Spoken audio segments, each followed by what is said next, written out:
ऐसा ऐसा ताज जिस जिम्मेवारी के आधार पर हम बच्चे अपना हर कर्म सुकर्म और श्रेष्ठ करने के मार्ग पर तत्पर रहते हैं। अनेक आत्माओं का कल्याण करना, अनेक प्यासी आत्माओं को तृप्त करना, स्वयं स्वयं की उन्नति की ओर ध्यान देना और स्व कल्याण से विश्व परिवर्तन के कार्य में भगवान का मददगार बनना, ये सब मुझ आत्मा को परमात्मा द्वारा सौंपी हुई जिम्मेवारी है।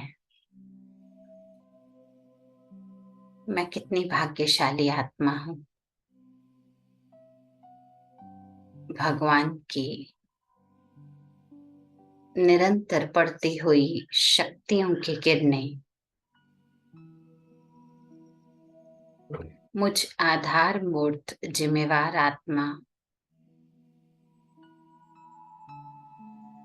विश्व परिवर्तन की उद्धार मूर्त आत्मा पर निरंतर आ रही है।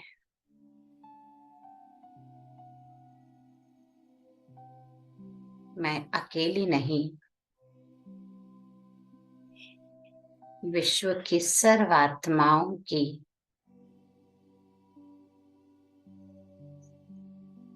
आशाएं पूर्ण करने वाली जिम्मेवार आत्मा हूँ। मुझे अपने आत्माओं के सारे कल्प वृक्ष को पुनः हरा भरा करना है। मेरी श्रेष्ठ सोच, मेरी श्रेष्ठ वृत्ति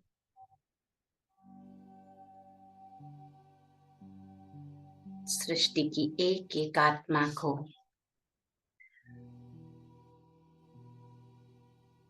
शक्ति प्रदान कर रही है, ईश्वरीय प्रेम प्रदान कर रही है।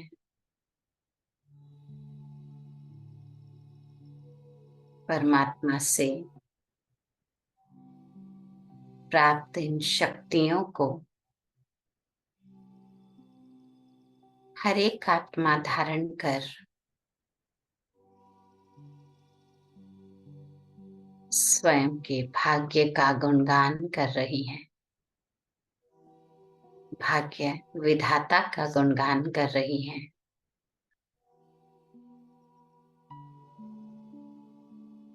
संगम की ये सुंदर रीति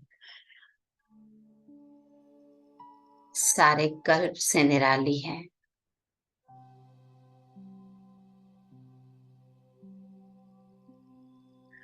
जिसमें भगवान खुद करनहार बन हम सब आत्माओं से, निमित्त जिम्मेवार आत्माओं से विश्व की सर्व आत्माओं की पालना कराते हैं।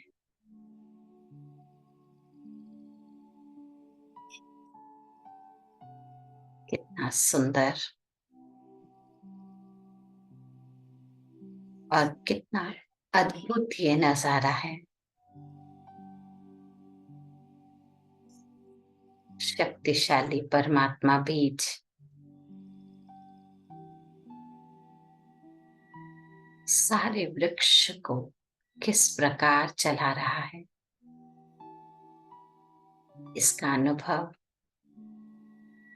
मैं आत्मा केवल और केवल इस संगम पर करती हूँ।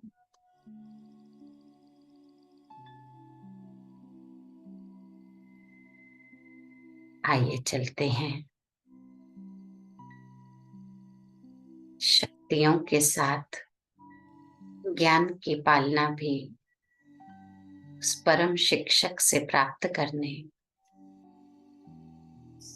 जो मुझ आत्मा को ऐसी श्रेष्ठ जिम्मेवारी प्रदान किए हुए हैं।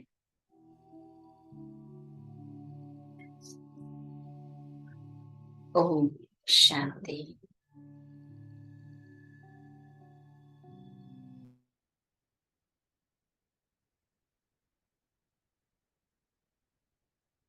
ओम शांति। बाबा के आज के महावाक्य। आज जैसे कि 13 तारीख है, दुनिया लोहड़ी मना रही है और बाबा ने हमको लोहड़ी का भी एक आध्यात्मिक अर्थ बता दिया। क्यों लोहड़ी पर खासकर मूंगफली, फुलियां आदि का अग्नि में दहन करना, अग्नि को समर्पित करना और पुनः अपने मुख को, अपने संबंधियों के मुख को मीठा करने का रिवाज है।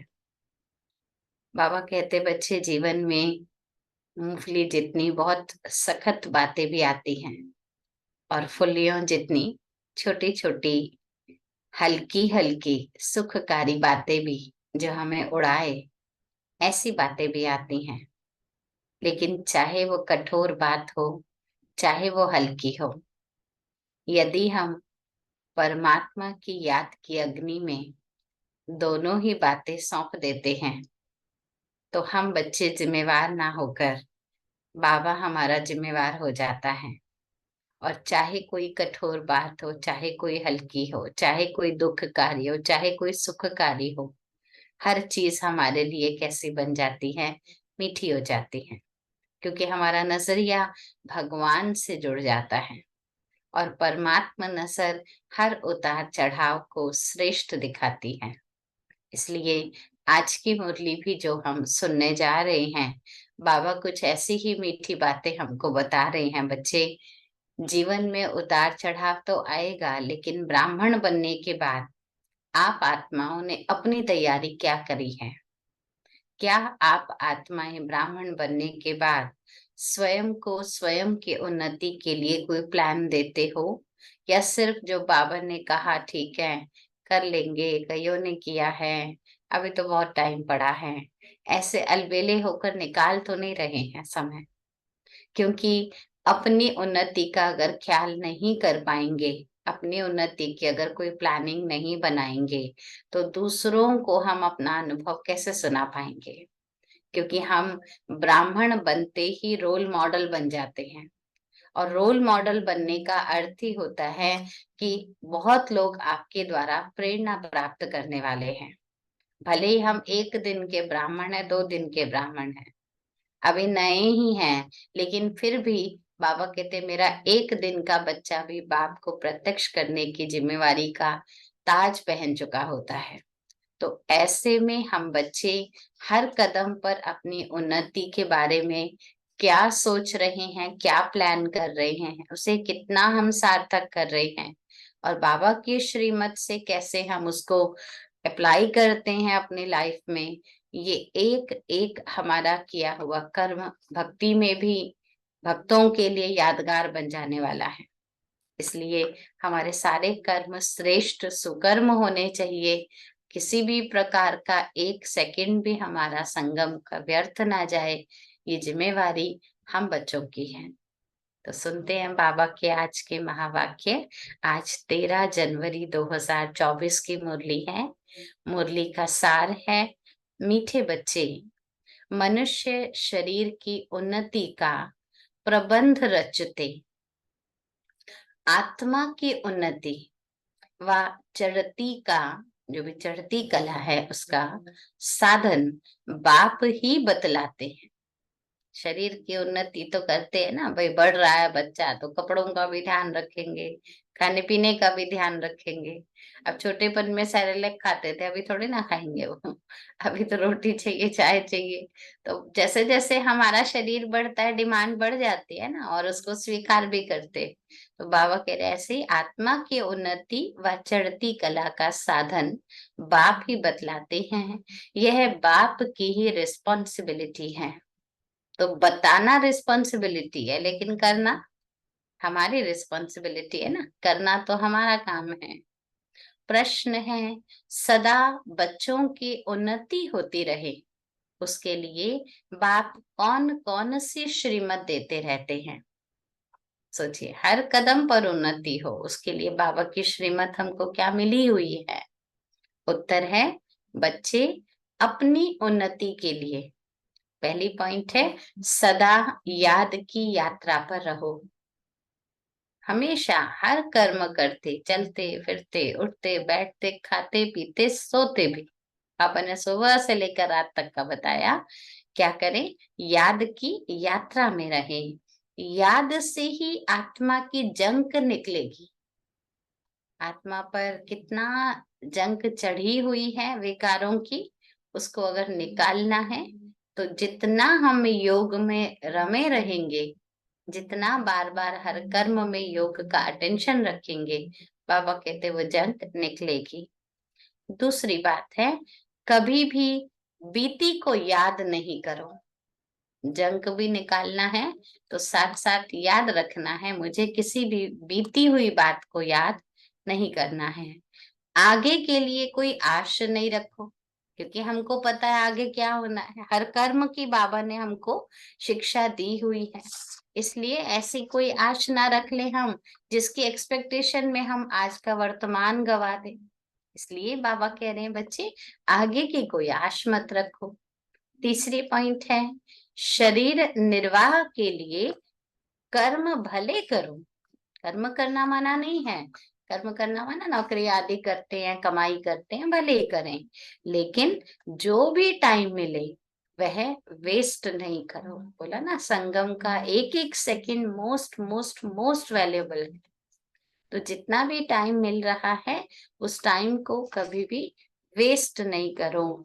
बाप की याद में टाइम सफल करो। वेस्ट नहीं करना, तो करना क्या है? वो है बाबा की याद में समय को सफल करना है। चौथा पॉइंट है, कम से कम बोल रहे हैं ये बाबा, 8 घंटा ईश्वरीय सेवा करो। कम से कम उसमें ज्ञान मंथन भी आ जाता है, सेवा भी आ जाती है, योग भी आता है ना। 8 घंटा मुझे बाबा की याद, बाबा की सेवा में जरूर निकालना है, तो तुम्हारी उन्नति होती रहेगी। ये बाबा हमारी आत्मा की ग्रोथ का प्लान बता रहे हैं। ओम शांति। रूहानी बाप बैठ रूहानी बच्चों को अथवा आत्माओं को समझाते हैं।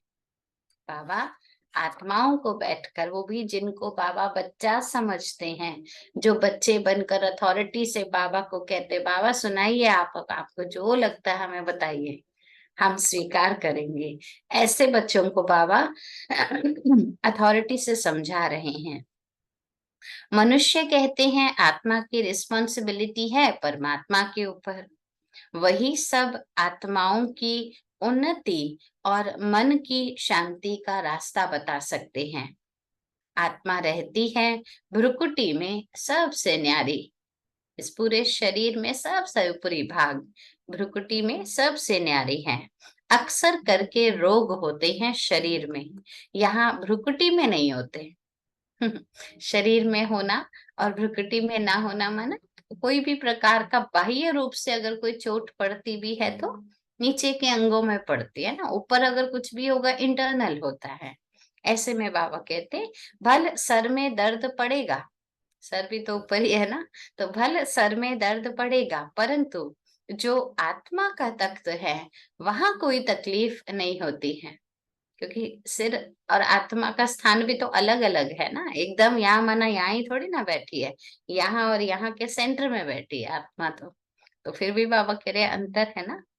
तो अक्सर करके जो भी रोग है वो बाबा कहते शरीर और शरीर के अंगों से उसका ताल्लुक है, क्योंकि उस तख्त पर आत्मा विराजमान है। अब आत्मा की उन्नति अथवा शांति देने वाला सर्जन तो एक ही परमात्मा है। आत्मा की उन्नति अगर देखी जाए तो बाबा कह रहे वो सर्जन कौन है? एक ही परमात्मा है। जब आत्मा की उन्नति हो तब आत्मा को हेल्थ वेल्थ भी मिले, है ना। उन्नति होगी तब तो आत्मा शक्तिशाली बनेगी ना। आप देखिए, थोड़ा भी एक छोटा बच्चा एक सीढ़ी भी थोड़ा ऊपर चढ़ जाता है ना धरती से, उसको कितना मैंने अचीव कर लिया खुशी होती है। वो सबको देखता, देखो मैं आप सबसे थोड़ा ऊपर आ गया। तो पापा कह रहे छोटी छोटी खुशी ऐसे ही, अगर हम थोड़ी भी उन्नति अपने जीवन में महसूस कर रहे हैं तो अंदर से भी आत्मा प्रफुल्लित होती है, जिसको कहते हैं हेल्थ और वेल्थ मिलेगी ना। शरीर को भी कितना भी करो, उनसे कोई उन्नति नहीं होगी। शरीर की कुछ ना कुछ खिटपिट तो होती ही रहती है। अब शरीर के लिए हम कितना ही ऊपर नीचे कर ले, क्रीम पाउडर ऊपर नीचे सब लगा ले, फिर भी जहाँ दर्द होना है वहां तो होना ही है ना, कितना ही कुछ कर लें। तो बाबा हम बच्चों को कह रहे, वो तो फिर भी कुछ ना कुछ खिटपिट होती रहती है। आत्मा की उन्नति सिवाय बाप के और कोई कर नहीं सकता, क्योंकि आत्मा की पहचान भी किसने दी है, बाबा ने दी है। तो उन्नति भी कौन कराएंगे, बाबा कराते हैं। और सब दुनिया में शरीर की उन्नति का प्रबंध रचते हैं। कोई भी एक्टिविटीज भी होती है, कोई कॉम्पिटिशन्स भी होते हैं, सब शारीरिक रूप से हम कैसे आगे बढ़ सकते हैं, रेस आदि में कॉम्पिटिशन्स में शारीरिक बातें हैं। बाकी आत्मा की चढ़ती कला व उन्नति होती ही नहीं। दुनियावी जो भी कार्य हो रहे हैं उनके द्वारा आत्मा की उन्नति होती है, ये पॉसिबल नहीं है। वह तो बाबा ही सिखलाते हैं। तो सारा मदार किस पर है, आत्मा पर है।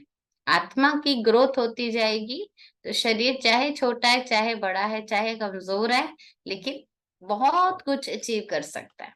हम कई बार देखते हैं ना दुनिया में, कई ऐसे एग्जाम्पल्स है, कोई शारीरिक रूप से अपंग है, कोई कद के छोटे ही रह जाते हैं, शारीरिक रूप से उनकी ग्रोथ नहीं होती है, लेकिन उनके ब्रेन इतने वंडरफुल काम करते हैं, इतना कुछ कर लेते हैं जो शायद हाथ पैर वाला व्यक्ति भी नहीं कर पाता।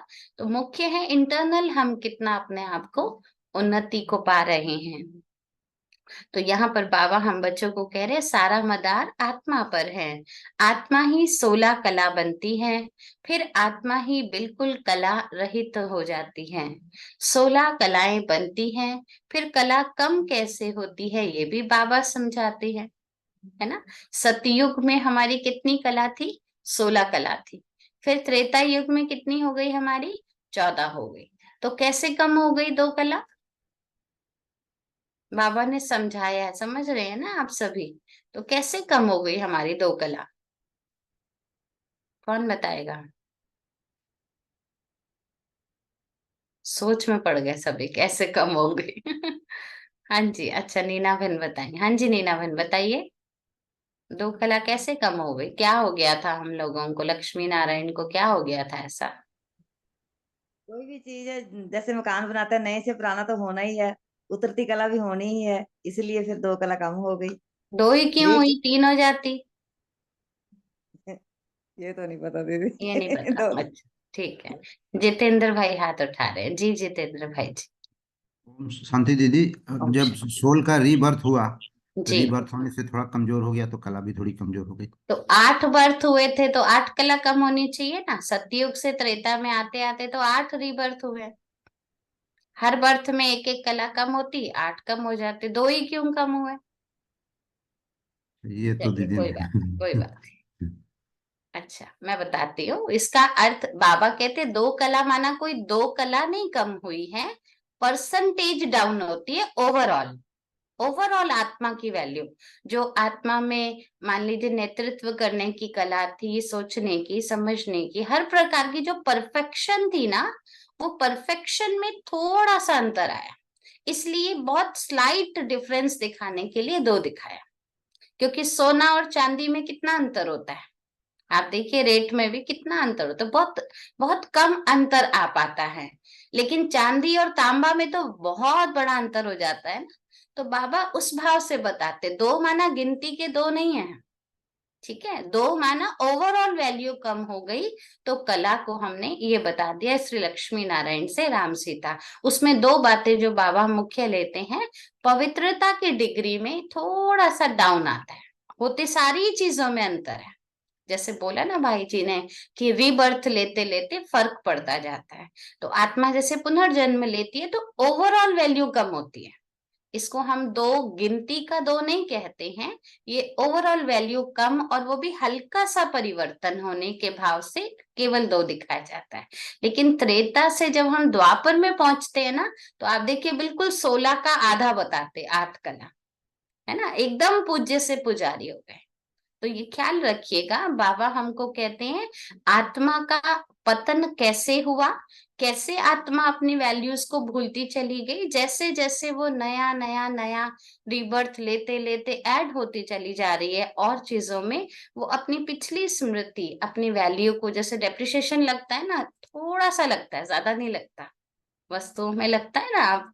आप कार को खरीद के लाओगे तो वैल्यू, और रोड पर आते ही उसकी वैल्यू थोड़ी सी कम होती है, तो ऐसे इतना अंतर आता है बस। लेकिन फिर चलते चलते चलते तो वैल्यू बहुत ज्यादा कम हो जाती है, वो अंतर है। तो बाबा यहाँ पर हमको बता रहे हैं 16 कला बनती है, फिर कला कम कैसे होती है ये तुमको बाबा ने समझाया है, ठीक है, अभी समझ आ गया, क्लियर है ना। ऐसे कम हुई। अब बाबा कहते हैं सतयुग में तुमको बहुत सुख था, आत्मा चढ़ती कला में थी, और सत्संगों में आत्मा की उन्नति कैसे हो ये बात नहीं समझाई जाती है ना। वहां तो शारीरिक रूप की बातें, गंगा स्नान करो, ये करो, शारीरिक शुद्धि की बातें, उन्नति की बातें समझाते हैं। आत्मा, वास्तव में बाबा कह रहे आत्मा जो तमो प्रधान बनी है उसको सतो प्रधान बनाना है। वो तो जिस्मानी नशे में रहते हैं, इसलिए वहीं की बातें बताते हैं। वो देह अभिमान है, बाबा तुमको देही अभिमानी बनाते हैं। यहाँ सब बातें रूहानी बातें हैं। यहाँ जो भी देखना करना, शक्ति देना, जो भी कुछ बातें हैं ये आत्मा के बारे में बातें हैं। वहां सब जिस्मानी बातें हैं। सर्जन लोग एक हार्ट निकालते हैं, दूसरा डाल देते हैं। अच्छा, उससे आत्मा का कोई ताल्लुक है? आत्मा का आत्मा कोई बदल जाती है? लोग कहते हैं ना दिल में आत्मा रहती है, अब दिल को निकाल कर चेंज कर दिया तो क्या आत्मा बदल गई? नहीं। तो बाबा कहते हैं इससे आत्मा का कोई ताल्लुक नहीं है, क्योंकि आत्मा रहती है भ्रुकुटी में, और उसका तो ऑपरेशन आदि से कुछ भी नहीं निकाला जा सकता। तो अच्छा, बाबा समझाते हैं आत्मा की उन्नति तो एक ही बार होती है।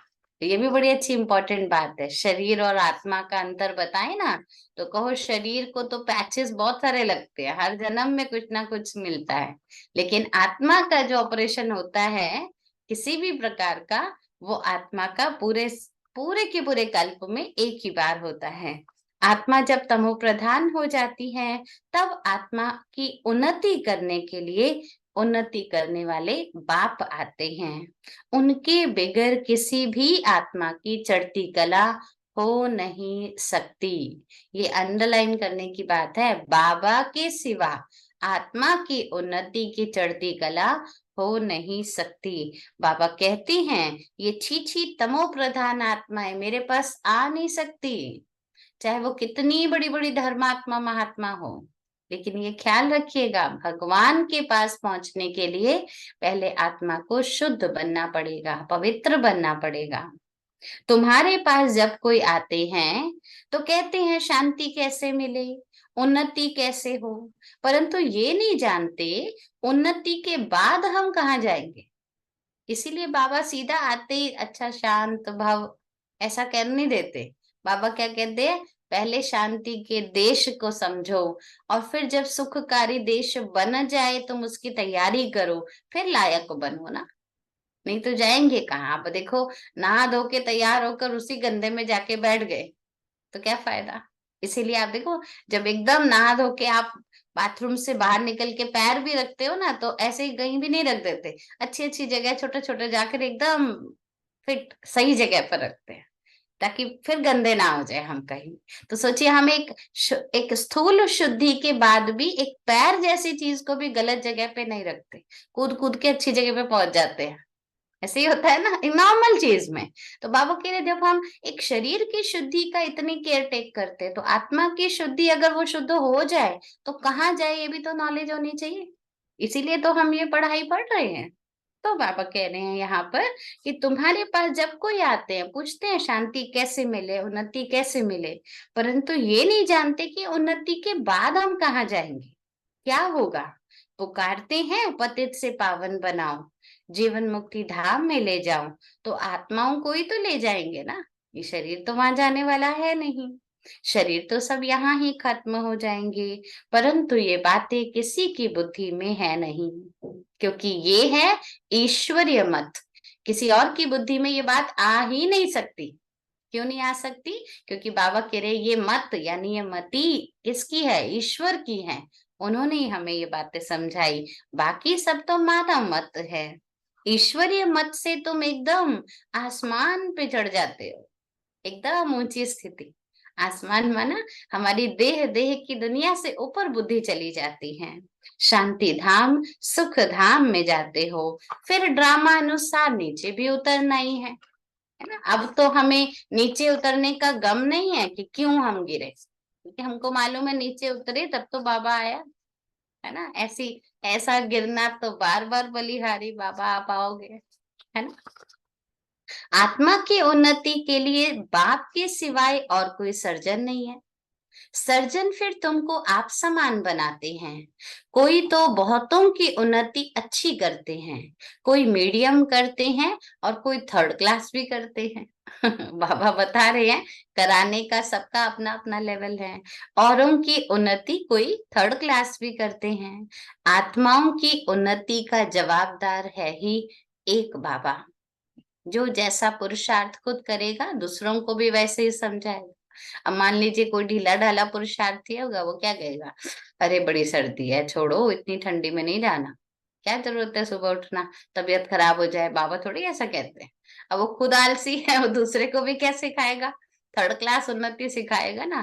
कभी भी याद कर लो, बाबा तो अपना ही है। और जो फर्स्ट क्लास पुरुषार्थी होगा वो क्या कहेगा, यही टाइम है, सर्दी तो सारा जीवन मिलती रही थी, अभी कर लो कमाई, पता नहीं फिर कब मिलेगी। तो देखिए फर्स्ट का क्लास उन्नति और थर्ड क्लास उन्नति, समझ आ रही है ना ये बात। तो बाबा गिरे समझ लो इस बात को।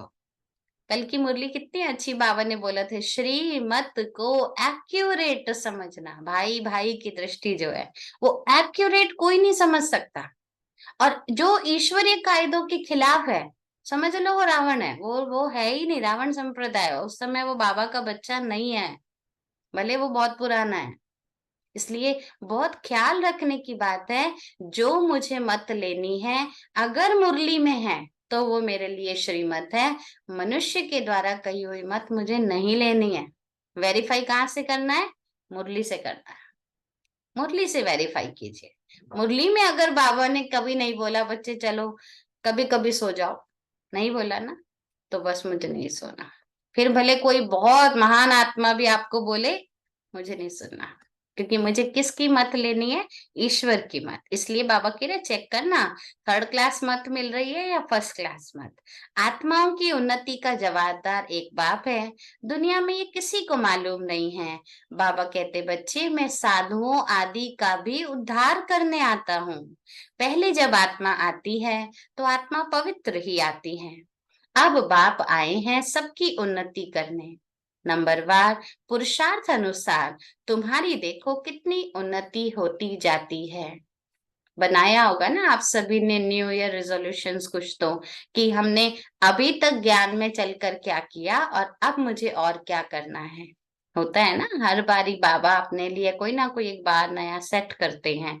तो ऐसे ही बाबा कह रहे बच्चे अपनी उन्नति देखो, तुमको वहां पर शरीर भी फर्स्ट क्लास मिलता है। बाप है ही अविनाशी सर्जन, वही आकर तुम्हारी उन्नति करते हो। बाबा ही आकर हमारी उन्नति करते हैं, तो तुम ऊंचे से ऊंचे अपने स्वीट होम में चले जाएंगे। वो लोग तो मून पर जाते हैं, है ना, अभी चंद्रयान पहुंचा दिया, बस उसी में खुश हो गए।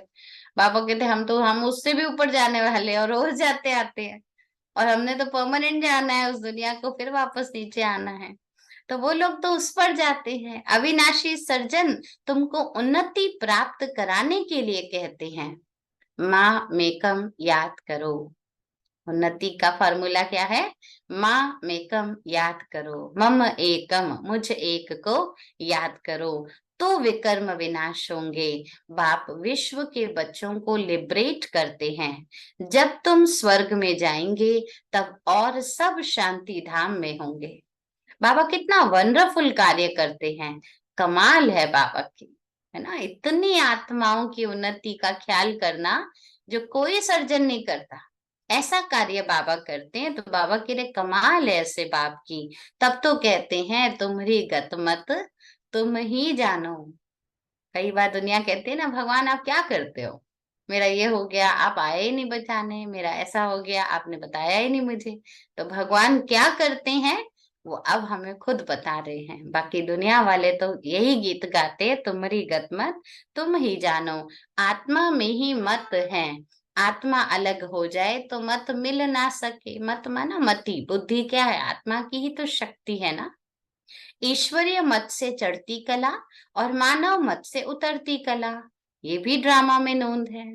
वो लोग समझते हैं अभी स्वर्ग बन गया है, आगे चलकर मालूम पड़ेगा कि यह नर्क है या स्वर्ग है। अभी तो लाइटें देखते हैं, मल्टीपल बिल्डिंग्स देखते हैं, फैसिलिटीज देखते हैं तो समझते हैं यही स्वर्ग है। लेकिन जब वो हवा के ताश के पत्ते की तरह ढह जाएंगे ना, तब मालूम पड़ेगा ये स्वर्ग नहीं है। स्वर्ग तो सुख ही सुख है, यहाँ तो रोज का खतरा लगा पड़ा है। तो बाबा कह रहे आगे चल मालूम पड़ेगा।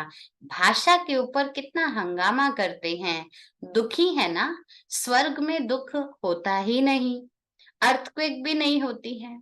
अब पुरानी दुनिया का विनाश होना है, फिर यहीं पर ही स्वर्ग बन जाएगा।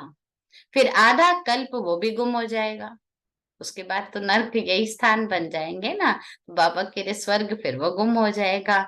इसीलिए वो लोग क्या कहते हैं, द्वारिका सागर के नीचे चली गई है, सोने की चीजें नीचे दब गई हैं।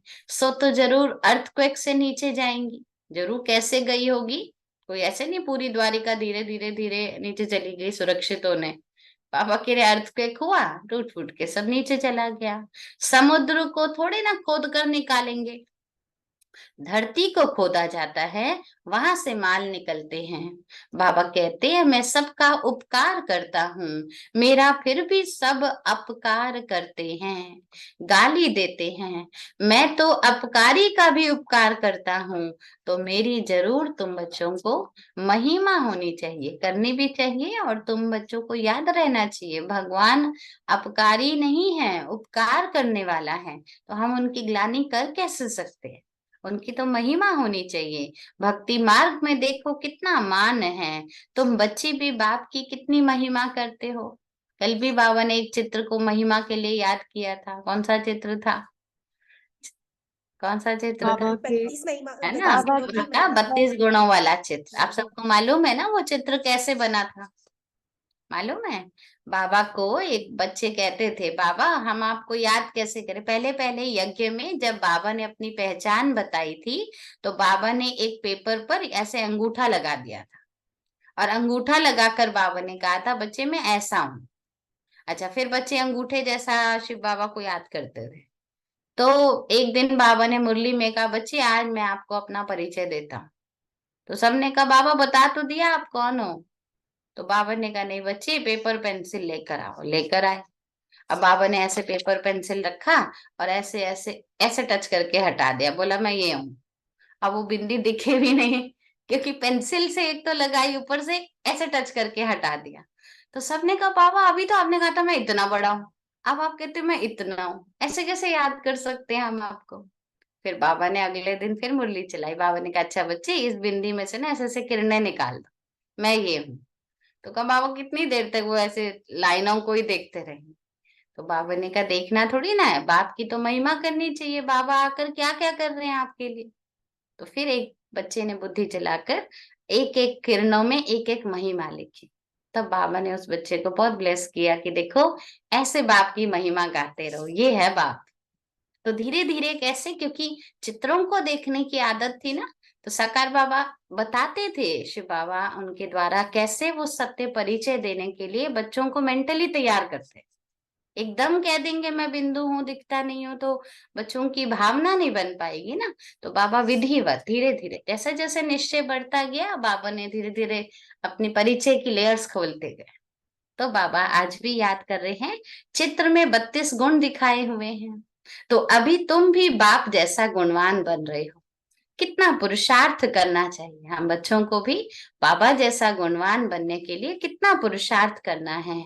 कितना पुरुषार्थ, उसमें बाबा अंडरलाइन आज क्या करा रहे हैं, टाइम वेस्ट नहीं करना चाहिए। बहुत हाईएस्ट बाप पढ़ाते हैं तो ऐसी पढ़ाई रोज पढ़नी चाहिए। इतना हाईएस्ट बाबा पढ़ाने वाले हैं तो इस पढ़ाई को रोज जरूर पढ़ना चाहिए। यह अविनाशी बाप भी हैं, टीचर भी हैं, पिछाड़ी में आने वाले पुरानों से भी तीखे जा रहे हैं, है ना। आप सब जा रहे हैं ना आगे। मैं देखती हूँ अच्छा पुरुषार्थ करते हैं आप लोग, डबल डबल मुरली सुनना पढ़ना अच्छा है, वेरी गुड। बाबा आप सबको याद कर रहे हैं, ये मत समझना हम पिछाड़ी में आए हैं, बहुत तीखे जा रहे हैं। अभी सारी दुनिया की उन्नति हो रही है बाप के द्वारा। श्री कृष्ण को भी गुणवान बनाने वाला बाप है, सबको देने वाला बाप है, बाकी सब तो लेते हैं, है ना। ये भी बहुत इंपॉर्टेंट लाइन है। भगवान के परिचय में बताओ, भगवान किसी से लेते नहीं है, वो सबको देने वाले, चाहे वो देवात्मा हो, धर्मात्मा हो, मनुष्यात्मा हो, लेकिन बाकी सब लेने वाले हैं। ये घराना बन रहा है नंबरवार पुरुषार्थ अनुसार, ठीक है। घराने का मतलब होता है जहां पर पूरा परिचय, पूरा परिवार हो, बड़े छोटे, छोटे उससे छोटे, सारी पीढ़ी हो। बेहद का बाप देखो कितना मीठा और कितना प्यारा है। ऊंचे से ऊंचे बाप द्वारा अभी सबकी उन्नति हो रही है, सबको तो नीचे सीढ़ी उतरनी ही है। तो कमाल है बाप की, और किसी की कमाल नहीं है, ठीक है। कमाल है बाप की, भले खाओ पियो सब कुछ करो, सिर्फ बाबा के गुण गाओ। ऐसा नहीं बाबा कहते हैं बस अभी तो तुम उबला हुआ खाना खाओ, बस सन्यासी बनकर बैठे रहो। बाबा ने ये नहीं कहा, भोग बनाओ, भोग लगाओ, बाबा को भी खिलाओ वैरायटी, लेकिन सब कुछ करते बाबा के गुण गाओ। ऐसे नहीं बाबा की याद में रहने से खाना खा नहीं सकेंगे, मैं योग करूं या खाऊं, बाबा ने थोड़ी मना किया है। कर्म योगी भी तो सिखाया है ना। रात को तो बहुत फुर्सत मिलती है, 8 घंटा तो फुर्सत ही फुर्सत है। जो नींद का टाइम है वो क्या है, हमारा अपना ही टाइम है ना, पर्सनली टाइम है। सोचिए नींद करने से पहले बाबा की याद में रहे, उठते ही बाबा याद आए तो वो नींद भी कहाँ चली जाएगी, योग के खाते में जा सकती है ना। तो बाप कहते हैं कम से कम 8 घंटा इस गवर्नमेंट की सर्विस करो, जो भी आए उनको आत्म उन्नति के लिए रास्ता बताओ। जीवन मुक्ति माना विश्व का मालिक और मुक्ति माना ब्रह्मांड का मालिक, ये समझाना तो सहज है ना, परंतु तकदीर में नहीं है तो तदबीर क्या कर सकेंगे। तदबीर यानी पुरुषार्थ, किसी के भाग्य में नहीं होगा। तो बाबा ने कई कल की मुरली में बहुत अच्छी लाइन बोली थी कि जो जरूर है लास्ट में समझते ही नहीं है, आते हैं लेकिन अंडरस्टैंड नहीं करते बाबा क्या बताने वाले हैं। तो ऐसे बच्चे क्या करेंगे, कुछ भी पढ़ नहीं पाएंगे, समझ लो स्कूल के है ही नहीं वो। बाबा समझाते हैं याद के सिवाय आत्मा की जंग निकल नहीं सकती, केवल पढ़ाई से नहीं, ठीक है। केवल पढ़ाई से नहीं, पढ़ाई तो इन्फॉर्मेशन है कैसे योग लगाना है, लेकिन जंक निकालना है तो माँ में कम याद करो। आज फार्मूला क्या मिला, माँ में कम याद करने का। भले ज्ञान सारा दिन सुनाओ, परंतु आत्मा की उन्नति का उपाय याद के सिवाय और कोई नहीं है। बाप बच्चों को बहुत प्यार से रोज रोज समझाते हैं, परंतु अपनी उन्नति करते हैं व नहीं करते हैं वह हर एक खुद समझ सकते हैं, है ना। ऊपर से भले कोई आपको कह देगा आप बड़े योगी लगते हैं, लेकिन अंदर से मुझे मालूम है मैं योग लगा रही हूँ या नहीं। इसलिए बाबा कहते हैं हर एक क्या करो, अपनी चेकिंग अपने आप करो। ये सिर्फ तुम नहीं सुनते हो, सब सेंटर्स वाले बच्चे सुन रहे हैं, ये टेप रखी हुई है, ये भी अपने आवाज में भर कर जाती है सर्विस पर। उस समय टेप निकली थी तो बाबा को बड़ा वंडरफुल लगता था, देखो जो मैंने बोला एकदम वो रिपीट कर रही है।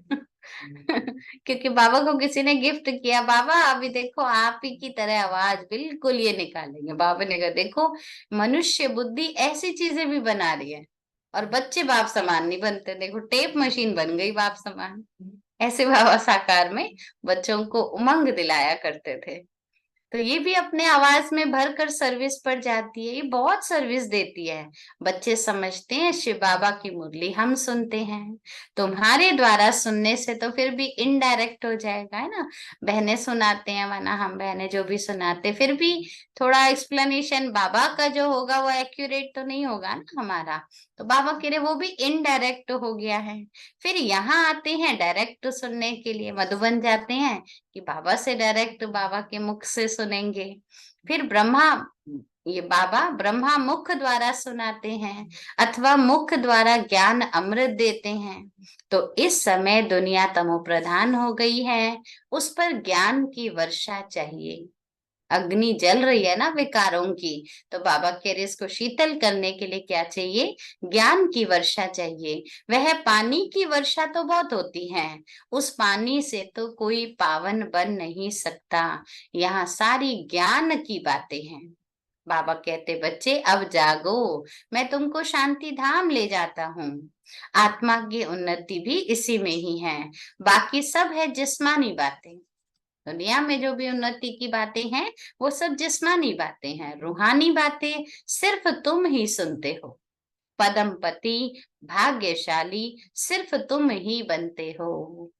बाबा थोड़ी ना उस स्वर्ग में जाते हैं जिस स्वर्ग की बाबा वर्णन करते हैं, महिमा सुनाते हैं।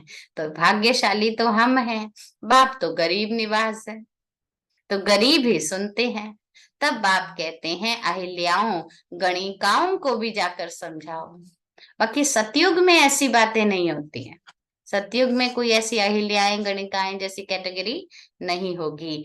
ये है वो है बेहद का शिवालय, अभी तो है बेहद का वैश्यालय। क्योंकि सभी मनुष्य क्या बन गए हैं? बिल्कुल ही तमो प्रधान बन गए हैं। इसमें जास्ती मार्जिन नहीं है। अभी वैश्यालय को शिवालय में बनने के लिए बाबा के लिए बहुत कम टाइम है, ज्यादा समय नहीं है। अब इस पतित दुनिया को चेंज होना ही है। भारत में राम राज्य और रावण राज्य होता है। जब अनेक धर्म हो जाते तब अशांति होती है। एक था तो शांति थी, क्योंकि कोई और दूसरी ऐसी मत नहीं थी जो रोके टोके। लेकिन यहाँ बाबा कह रहे अभी अनेकता हो गई है, इसलिए अशांति हो ही जाती है, लड़ाई तो लगती ही रहती है। अभी तो और बहुत जोर से लड़ाई लगेगी। कड़ी लड़ाई लग फिर बंद हो जाएगी, क्योंकि राजाई भी तो स्थापन होनी है। तो कर्मातीत अवस्था भी तो हो, कर्म करते भी बाबा कह रहे हैं कर्म से न्यारे रह सकें, ऐसी अवस्था भी तो हो। जी मेघा बहन कुछ पूछ रहे थे। ओम शांति दीदी। ओम शांति। इस लाइन का अर्थ क्या है दीदी? जैसे कड़ी लड़ाई आपकी लगकर बंद हो आवाज जाएगी। बहुत लो आ रही है मुझे। अभी आ रही है आपको? हाँ जी जी। ओम शांति दीदी, मैं बोल रही थी कि जैसे आपने बताया है ये लाइन का अर्थ क्या है कि कड़ी लड़ाई लड़कर बंद हो जाएगी। इस लाइन कड़ी का लड़ाई जब लग कड़ी लड़ाई का मतलब होता है कि कोई भी ऑप्शन नहीं है सुरक्षा का। जैसे कल बाबा ने मुरली में बोला ना, हॉस्पिटल आदि भी नहीं बचेंगे। माना इस लड़ाई में किसी भी प्रकार का कुछ भी अगर मनुष्यों को सुरक्षा की जरूरत होगी तो वो ऑप्शन ही नहीं होंगे। उसको कहते हैं कड़ी लड़ाई। अभी वो भी लगने वाली है। बाबा ये हम बच्चों को कहना चाह रहे हैं। क्लियर है? ठीक है। तो बाबा कह रहे कड़ी लड़ाई लग फिर बंद हो जाएगी। बंद हो जाएगी का यहाँ पर भाव ये है कि स्थापना का कार्य शुरू हो जाएगा। क्योंकि हर कोई व्यक्ति ये समझने लगेगा बस अब हो गया, अब अंत है, अब उठा लो हे प्रभु। माना हर किसी को वैराग्य आएगा उस समय। इसलिए बाबा कह रहे फिर बंद हो जाएगी, क्योंकि राजाई भी स्थापन होनी है। बहुत थोड़े बचेंगे जो नई दुनिया की स्थापना में सब मददगार बनेंगे। कर्मातीत अवस्था भी होगी। अभी तो कोई कह ना सके मैं कर्मातीत हो गया हूँ, क्योंकि कर्म कर रहे हैं तो प्रभाव में तो कोई ना कोई आते हैं। वह अवस्था आएगी तो पढ़ाई पूरी हो जाएगी, फिर ट्रांसफर हो जाएंगे अपने पुरुषार्थ अनुसार। बच्चे इस भंभोर को आग तो लगनी ही है, फटाफट विनाश हो जाएगा। उनको खूने नाहक खेल कहा जाता है। नाहक सब मर जाएंगे। नाहक का अर्थ होता है ऐसा खतरनाक दृश्य होगा, अति जिसको कहते हैं। बाबा कह रहे सब मरेंगे, फटाफट विनाश होगा। उनको खूने नाहक खेल कहा जाता है। रक्त की नदियां बहेंगी और फिर वहीं पर ही घी दूध की नदियां बहेंगी। थोड़ा सा जो शांति होगी ना कड़ी लड़ाई के बाद, बस वही टाइम सफाई का होगा। प्रकृति अपना काम करेगी, सफाई करेगी, और फिर वहीं पर ही क्या होगा, घी दूध की नदियां। नदियां मतलब कोई नदी में नहीं घी दूध बहेगा, संपन्नता की निशानी है जी। हाहाकार से जय जयकार होगी, बाकी सब अज्ञान निंद्रा में सोते सोते ही खत्म हो जाएंगे। नींद वाला सोना नहीं, वो यही सोच रहे हैं नहीं नहीं अभी सब ठीक हो जाएगा, सब ठीक हो जाएगा, और सब खत्म भी हो जाएगा। इसी अज्ञान निद्रा में सोते सोते खत्म हो जाएंगे। बड़ी युक्ति से स्थापना होती है, विघ्न भी पड़ेंगे, अत्याचार भी होंगे। माताओं द्वारा स्वर्ग का द्वार खुलता है तो पुरुष भी बहुत, परंतु माता जन्म देती है ना, तो उनको पुरुष से ज्यादा इजाफा मिल जाता है। ना निमित्त रखा है ना बाबा ने माताओं को आगे, इसलिए बाबा ये शब्द कह रहे हैं। स्वर्ग में तो नंबरवार सब जाएंगे, कोई 2 जन्म मेल के भी बन सकते हैं। मान लीजिए बाबा ज्यादातर यही कहते हैं ना, शरीर आत्मा है, ये तो ड्रेस है। 2 लगातार आप मेल का जन्म लेंगे फिर फीमेल बनेंगे। जरूरी नहीं है कि आज अभी स्त्रियां सोचे कि वाह बाबा ने हमें ही बोला हुआ है, आप भी कभी मेल बनोगे 2 जन्म के बाद। तो ये बाबा आत्मा की बात कर रहे हैं।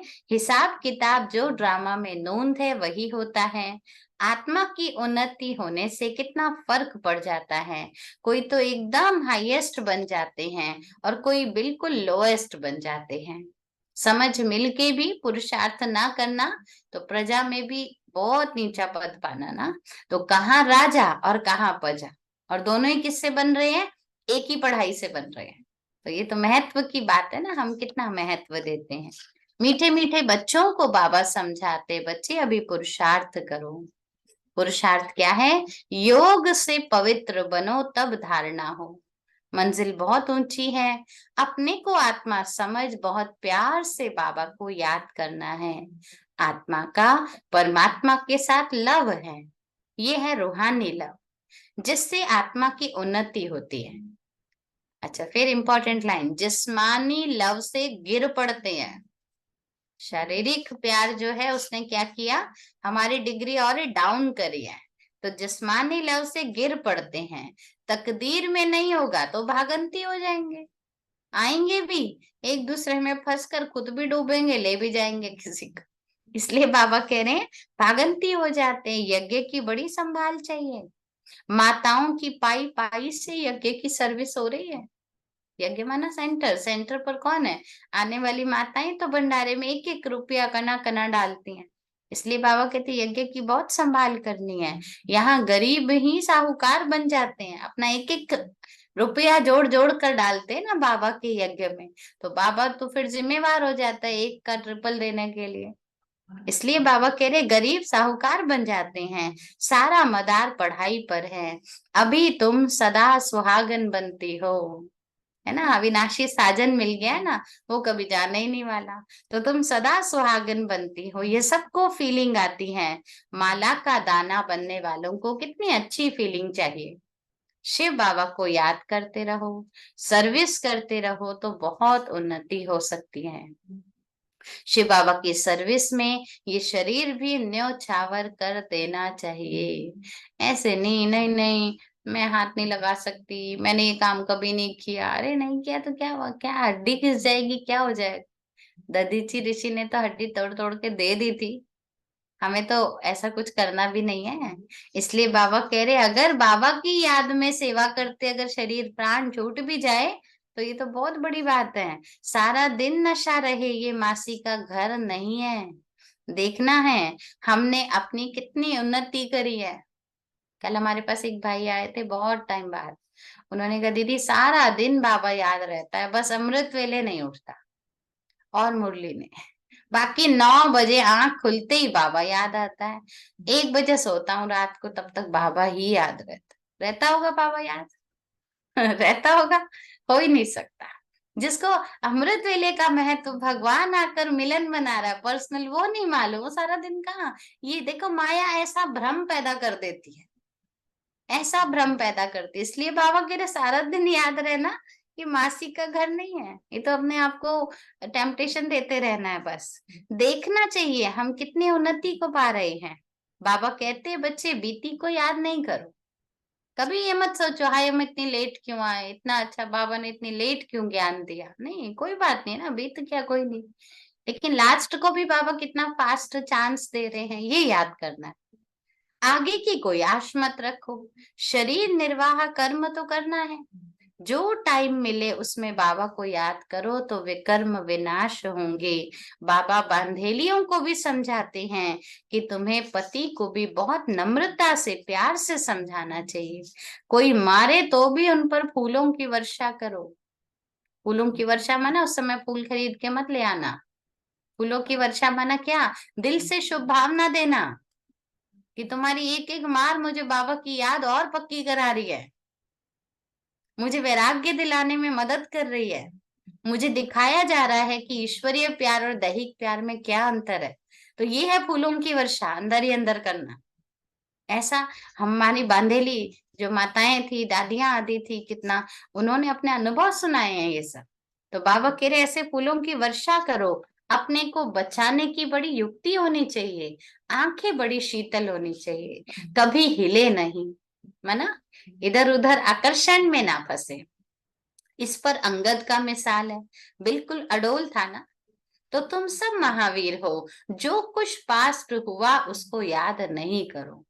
मान लीजिए कोई गलती पास्ट में हुई है, भूल जाओ ना, बता दिया ना एक बार बाबा को, बस अब आगे के लिए मुझे बाबा से सच्चे रहना है और वो गलती कुछ भी रिपीट नहीं करनी है। सदैव हर्षित रहना है, ड्रामा पर अटल रहना है। बाप खुद कहते हैं मैं भी ड्रामा के बंधन में बांधा हुआ हूँ, बाकी और कोई बात नहीं है। सारा ज्ञान ही क्या है, ड्रामा याद रहे ना, बीता सो ड्रामा, आने वाला सो ड्रामा, अभी बाप मिला सो ड्रामा अनुसार, तो है तो सारी बात ड्रामा की। श्री कृष्ण के लिए लिखा है सुदर्शन चक्र से मारा, वहां मारने वाला मरने वाला ही कोई नहीं था, तो मारेंगे कैसे। ये सब कथाएं हैं, बाप तो हिंसा कर ना सके, यह तो बाप टीचर है, मारने की बात नहीं है। ये बातें सब इस समय की हैं। भगवान बैठकर हमारी उन्नति के लिए हमको पढ़ाते हैं, नहीं पढ़ेंगे तो हमारी तकदीर नीचे होगी, इसमें मारने के लिए क्या जरूरत है। तो बाबा के लिए सब बातें इस समय की हैं। एक तरफ ढेर मनुष्य हैं, दूसरी तरफ सिर्फ तुम बच्चे हो, तो जिनको आना होगा वो आते रहेंगे। ये मत सोचो क्यों नहीं आते, क्यों नहीं बढ़ते, समझते क्यों नहीं। बाबा कह रहे जो स्कूल के होंगे अपने आप आएंगे, कल्प पहले मिसल पद पाते रहेंगे। इसमें चमत्कार की बात नहीं, बाप रहम दिल है, दुख हरता सुख करता है। फिर ऐसा बाबा दुख कैसे देंगे, नाम ही उनका दुख हरता सुख करता है। तो समझ से उनकी महिमा करनी चाहिए, जो मुंह में आया वो शब्द भगवान के लिए ना बोले। अच्छा, मीठे मीठे सिक्के लदे बच्चों प्रति माता पिता बाप दादा का याद प्यार और गुड मॉर्निंग। रूहानी बाप के रूहानी बच्चों को नमस्ते। हम रूहानी बच्चों की रूहानी बाबा को नमस्ते। शुक्रिया बाबा, शुक्रिया। शुक्रिया बाबा। धारणा के लिए मुख्य सार है, कम से कम 8 घंटा ईश्वरीय गवर्नमेंट की सर्विस कर अपना टाइम सफल करना है। कम से कम 8 घंटा। बाप जैसा गुणवान बनना है। बाबा की महिमा गाते रहें और चेक करते रहें मैं बाबा के समान गुण धारण कर रहा हूं या नहीं। ये है बाप समान गुणवान बनना। सेकंड पॉइंट है, जो बीती है उसे याद नहीं करो। कोई गलती हुई, कोई ऐसी भूल हुई, बार बार करके वर्तमान का समय गवाना, बाबा कह रहे हैं नहीं, उसे याद नहीं करो। बीती को बीती कर सदैव हर्षित रहना है। बाबा को दे दिया, अब बस अब आगे मुझे क्या करना है, आगे क्या बाबा दिला रहे हैं, उस स्मृति में रहकर हर्षित रहना है। ड्रामा पर अडोल रहना है, कुछ भी हो जाए मेरे लिए कल्याणकारी है ड्रामा, इस पर अडोल रहना है। आज का वरदान है, संकल्प बोल और कर्म के व्यर्थ को समर्थ में परिवर्तन करने वाले होली हंस भव। संकल्प में, बोल में और कर्म में कुछ भी व्यर्थ है उसको बदलना आना चाहिए। होली हंस का ये काम होता है। ठीक है, लिया वरदान सभी ने, होली हंस भव। कैसे करना है? संकल्प, बोल और कर्म में व्यर्थ को समर्थ में परिवर्तन करना है। अच्छा, होली हंस का अर्थ है संकल्प, बोल और कर्म के व्यर्थ को समर्थ में परिवर्तन करने वाले। क्योंकि व्यर्थ जैसे पत्थर होता है, पत्थर की वैल्यू नहीं है, रत्न की वैल्यू होती है। होली हंस फौरन परख लेता है ये काम की चीज है, ये काम की नहीं है या नहीं मालूम पड़ जाता है। कर्म करते सिर्फ ये स्मृति इमर्ज रहे कि हम राजयोगी नॉलेजफुल आत्माएं, रूलिंग और कंट्रोलिंग पावर है, हम ही है वो आत्माएं। ऐसे नहीं वो सुना रहा था, क्या करूं मुझे सुनना पड़ा, मैं राजयोगी हूँ, मेरे ऊपर कंट्रोल नहीं है तो मैं दुनिया पे क्या कंट्रोल करूंगी। अच्छा, वो सुना रहा था, कान तो मेरे थे, सुनना या नहीं सुनना। इसलिए याद रखना है, मैं राजयोगी रूलिंग और कंट्रोलिंग पावर वाली हूँ, तो व्यर्थ कुछ भी जा नहीं सकता, नहीं समय नहीं बातें कुछ भी व्यर्थ नहीं जा सकती। ये स्मृति होली हंस बना देगी। स्लोगन है, जो स्वयं को इस देह रूपी मकान में मेहमान समझते हैं वही निर्मोही रह सकते हैं। है ना, मेहमान को थोड़ी फिक्र होती है, पानी गिर रहा है, पपड़ी उतर रही है, कुछ भी नहीं होता उसको। तो जो स्वयं को इस देह रूपी मकान में मेहमान समझते हैं वही निर्मोही रह सकते हैं। बाकी जब तक रह रहे हैं इस मकान में ख्याल रखना है, ऐसे नहीं टूटा तो टूट गया, ऐसा भी नहीं, ध्यान रखना है, लेकिन निर्मोही, सारा दिन उसी का चिंतन चलता रहे, ऐसा मोह नहीं रखना।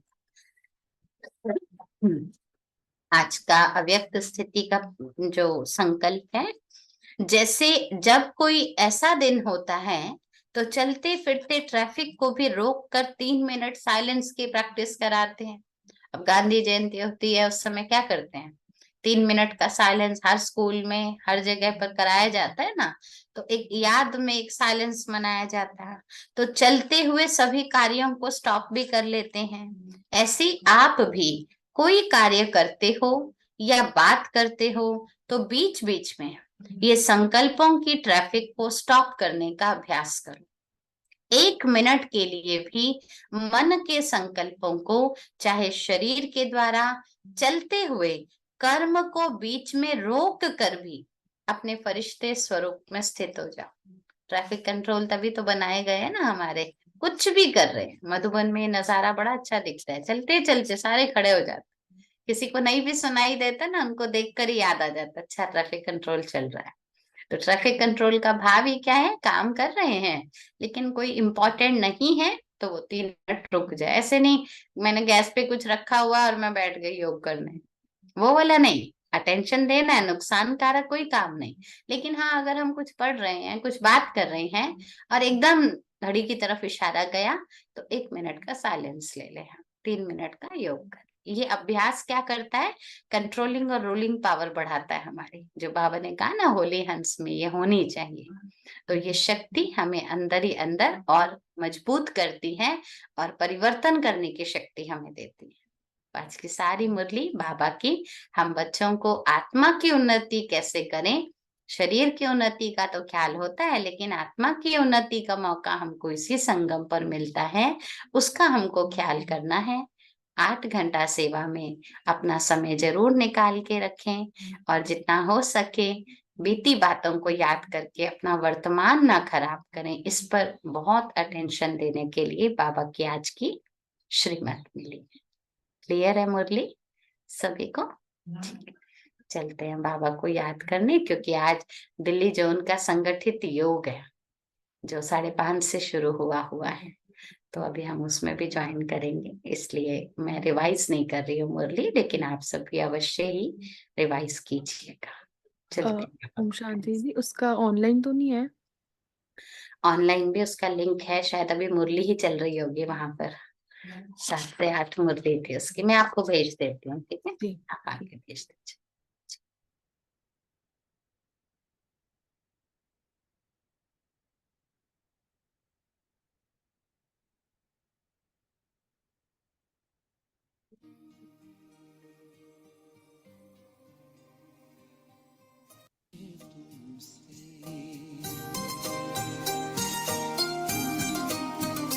जो प्यार मिला मुझे तुमसे, वर्णन करूं मैं कैसे मुख से। जो प्यार मिला मुझे तुमसे, वर्णन करूं मैं कैसे मुख से। ये दिल जानता है बाबा, दिखता है जो नैनों के नूर से। जो प्यार मिला मुझे तुमसे।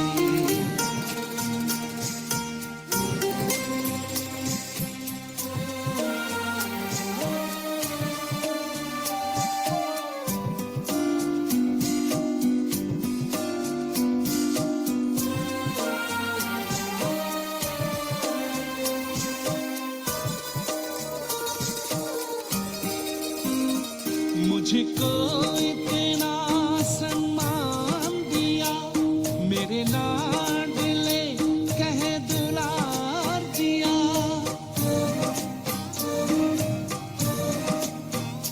मुझको इतना सम्मान दिया, मेरे लाडले कह दुलार दिया। मेरे इन भूलों को माफ किया और दिव्य गुणों से श्रृंगार किया। सांसों में समाए हो बाबा, भूल सकते नहीं तुम्हें भूल से।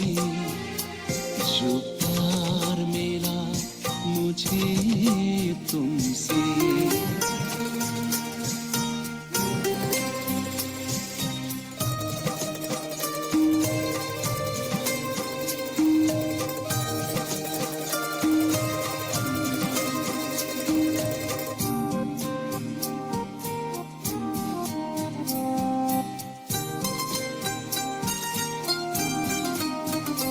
तन है यहाँ मेरा मन है वतन, उड़ता हूँ मैं कब बाबा के संग। तन है यहाँ मेरा मन है वतन, उड़ता हूँ मैं अब बाबा के संग।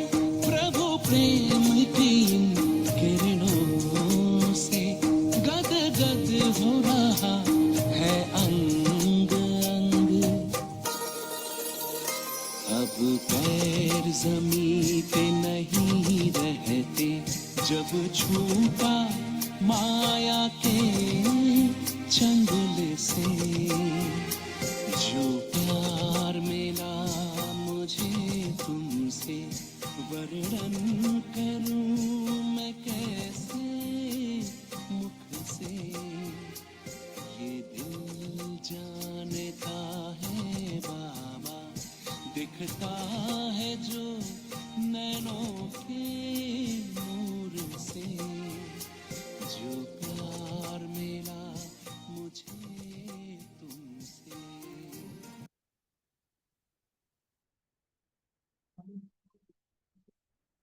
शांति। ओम शांति। सभी ने जनवरी मास के लिए कोई ना कोई 108 घंटे का प्लान बनाया होगा ना अपना। जरूर बनाइएगा। ये मास अव्यक्त मास बाबा की कर्मातीत अवस्था की यादगार होता है, और ऐसे में यह अव्यक्त इशारे फरिश्ते स्वरूप की स्मृतियां हमको मदद करती हैं बाबा की उस अवस्था बाप समान बनने के लिए। तो अवश्य ही टाइम निकाल कर बीच बीच में कोई भी एक स्थान ऐसा सेट करें जहां पर मैं योग अवस्था का अभ्यास करूं। घर में ही भले करें, लेकिन सेंटर पास में है तो सेंटर जाके भी करें, लेकिन जरूर जाएं। ये मास हमारे लिए बहुत लाभकारी होता है। ओम शांति। ओम शांति। शांति। बहुत सभी शांति को है। शांति। शुक्रिया बाबा, शुक्रिया।